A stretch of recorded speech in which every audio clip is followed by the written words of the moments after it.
Hello everyone, I am Bets Gold and welcome to my channel. I'm so glad you're here. I have a really fun thing to show you today. This is what I am referring to as the weird science in the craft industry. Basically, you have a whole bunch of chemists that got together and they took their sublimation and they translated it into the craft community. And you're like, what is sublimation? Sublimation is basically where you transfer a print onto a different substrate. And it has to be something that has a polyester mix of about 80% or higher for a really crisp image transfer. And if you want a vintagey, grungy type look, then you're going to look for something that has a polyester blend of 50 to about 80%. But really, if you want that crisp, nice look, you want to do something with a polyester at 80%. And they do carry substrates for that. You can also find fabric and Joann's and things like that to do this on. But basically what it is you take an image and you transfer it on with a big press. And the image turns into a gas and then it turns back into a solid as it implements itself onto your substrate. Before, this has been a super expensive science to do, and they have come up with a way in which you can do it that's affordable using your iron. So we're going to go through and do that today, as well as the unboxing of what they sent me. I'm going to show you some things today that is necessary to do this type of project. And I do have a link provided down below. This may seem like it's new. Bear with me, stick with me, because I'm going to answer a lot of your questions, and then I'm going to do a project, and I'm going to do a couple other things down the road as well with this line. And you can actually incorporate some of your own things. So the things that you are going to want to get for sure is obviously the ink, and they have a couple different ink options. This is a black ink and it comes with 2 round tips, a fine tip and a chisel tip. Then they have this really pretty primary, which is like, I like to think of this as like your kind of like your summer colors: apple, cupcake, carrot, ocean, canary, cactus, things like that. Okay, so those are those pretty colors. And then you have your gnomes and botanicals. This one reminds me of something that would be like a winter and a fall type colors. These are super pretty. Then you have a really fun pastel one.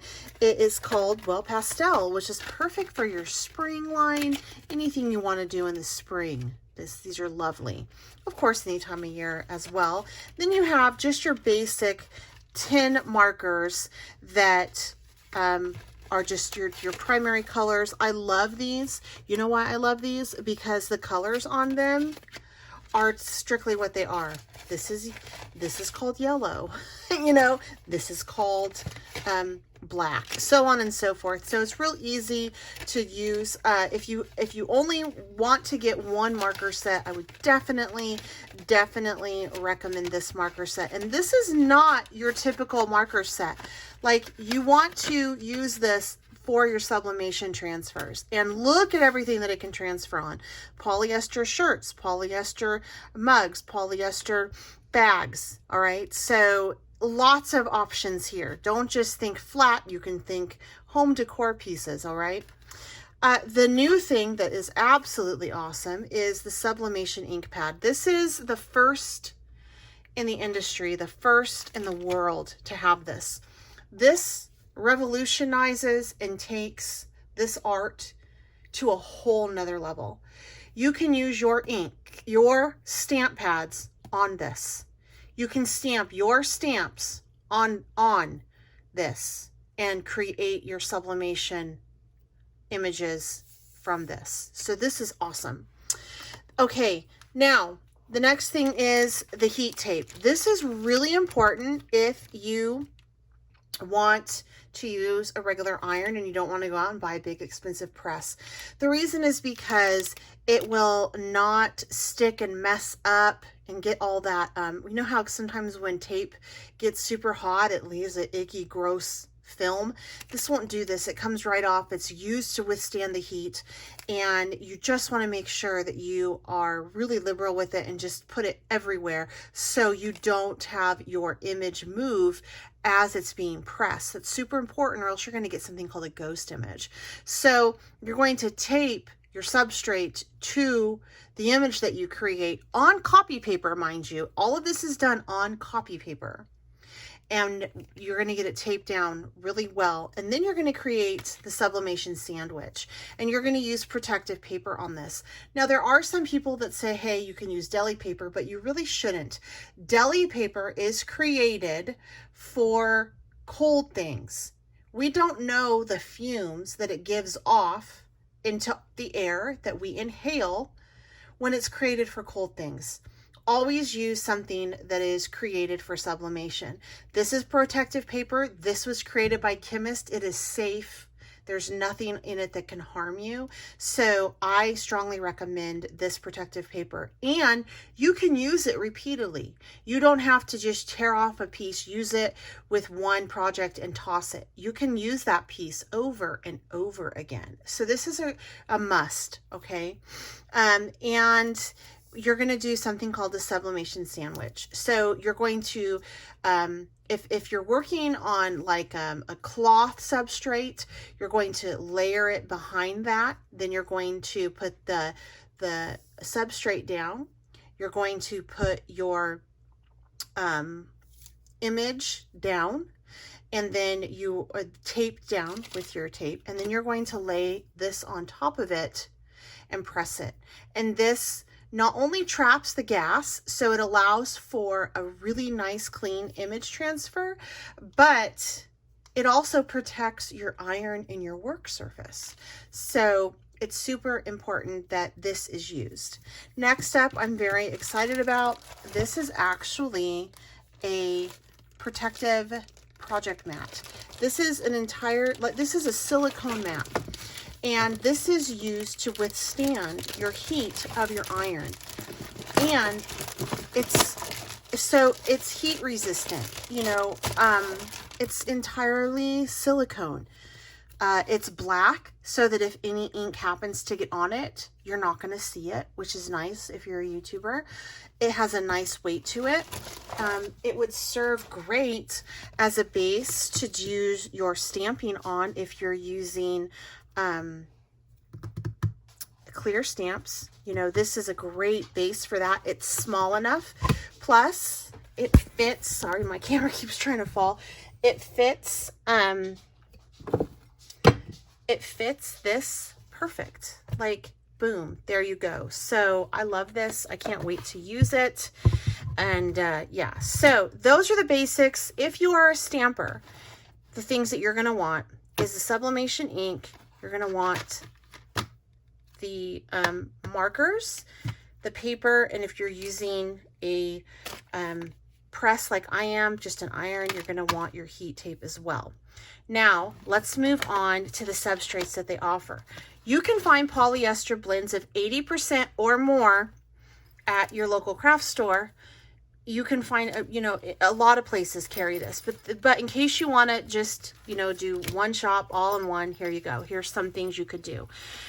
This is your zipper canvas. And so for this one, I would layer a piece of that protective paper inside under here. Then I would tape my image from the copy paper that I create on top of this, layer another piece of protective paper over it, and then press it for 3 minutes on the highest setting with no moisture on my iron. Okay, that's super crucial.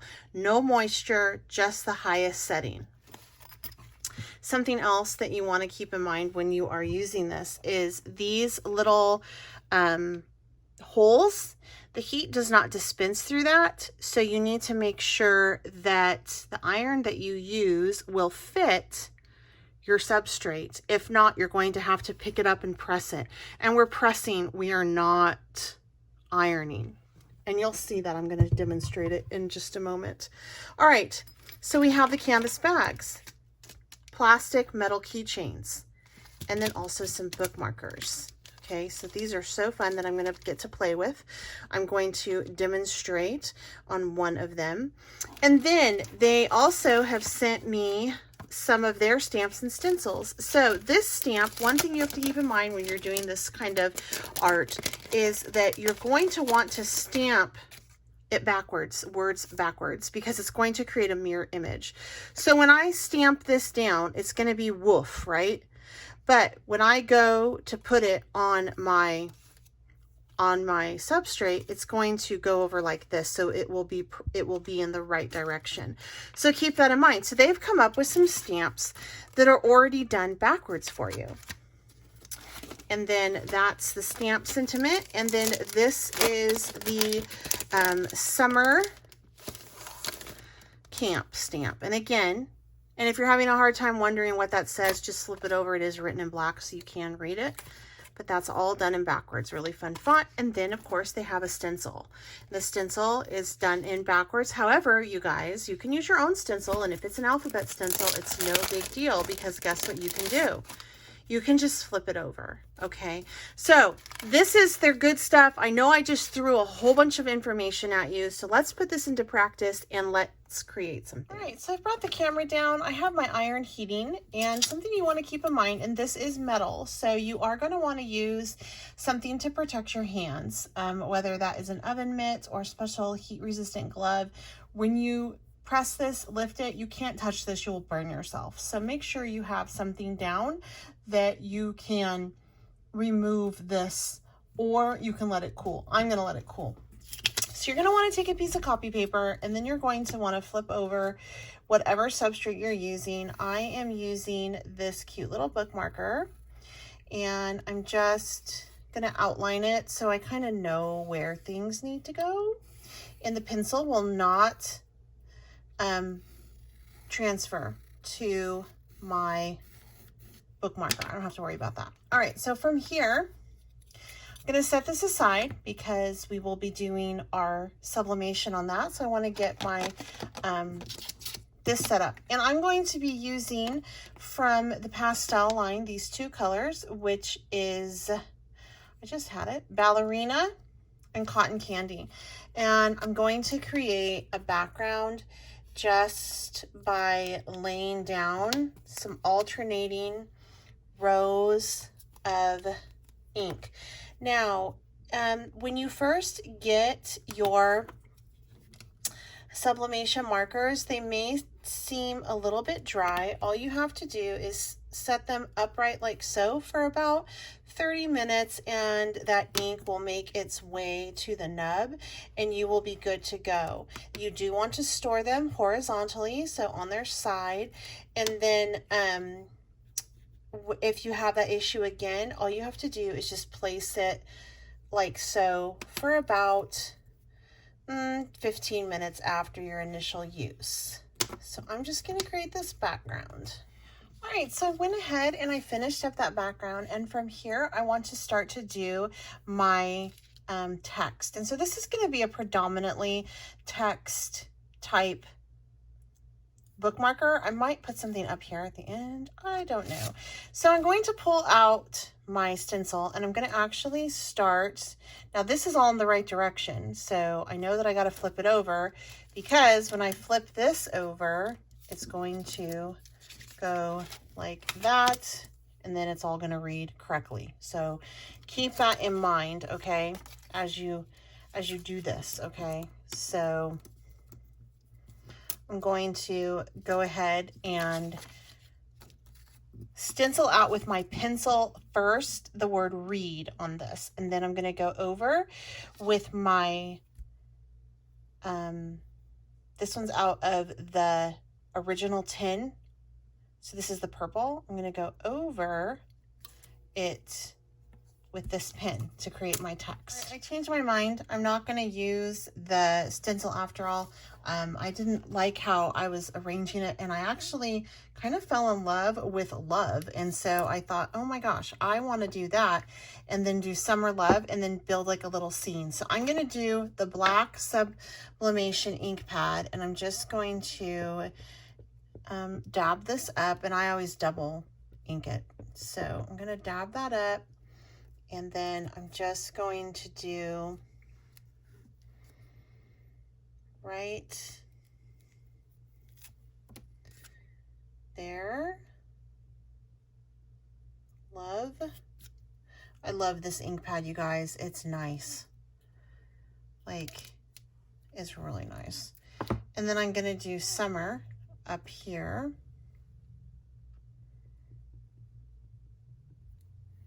So I'm gonna do summer right at the top like so. And then I'm gonna take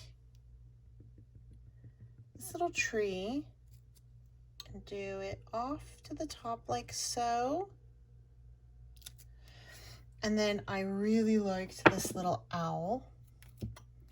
So I'm gonna just have it kind of float off, like, ink that all up. So it's gonna come off of the bottom of the book marker, like so. And I'm gonna color it in with my 10 original colors, I think. So these ones, I'm gonna add a little bit of color. All right, so I went ahead and I got my copy paper all done up and ready to go. And now I need to use some of this tape and make sure that I do a really good job of putting it down all around the edges so that I don't get a ghost image, so it doesn't slip. This is super important step if you're using an iron, because it will it can slip as you're placing the iron on. So I already have this kind of going. I had created one before and didn't like it and took it off and started over again. So, but I can use this tape because I didn't use it before. And I am just adhering to this just all over like so. All right, so as you can tell, I was very, very liberal with my tape, and I just want to make sure it doesn't move. So I'm going to take my protective paper and I'm going to sandwich it in here like so, and that's how I'm doing it. And I can use it again. And then on my silicone mat, I'm going to take my iron and I'm going to make sure that I line it up on the bottom, and I'm going to press for 3 minutes. Now, it is super important that as you go through this process right now, that you do not iron it, that you just let it press. Also, you do not want to have any mist at all, no moisture. This has to stay dry. If you have any little mist holes in the bottom, you know, that the moisture holes, that will not set, so you're going to have to pick it up and press. So it needs to set for 3 minutes on the highest heat on your iron. And then always make sure you have oven mitts or protective gloves, because this is going to be hot. It's metal when it comes up, so be really, really careful with that.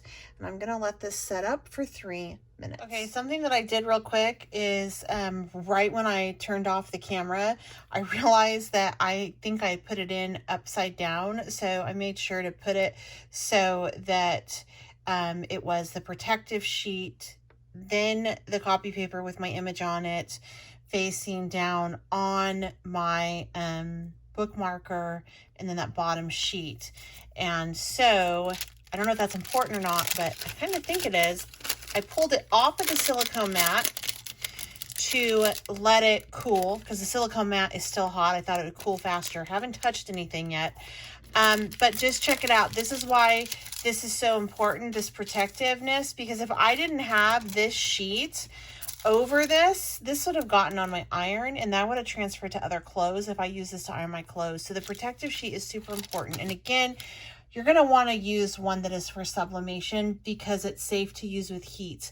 You don't want to use like your deli paper and things like that, because nobody really knows if what chemicals that produces. At least I don't want to. Be careful. Use a mitt with this, okay, until it cools down. And then once it cools down, then you can handle it. But give it a little bit of time to cool down. This has been cooling a little bit Doesn't seem to be hot to the touch anymore. So let's go ahead and see what we have here. So cute. Yep, that's cool to the touch. And take that tape just right off. Look how adorable this is.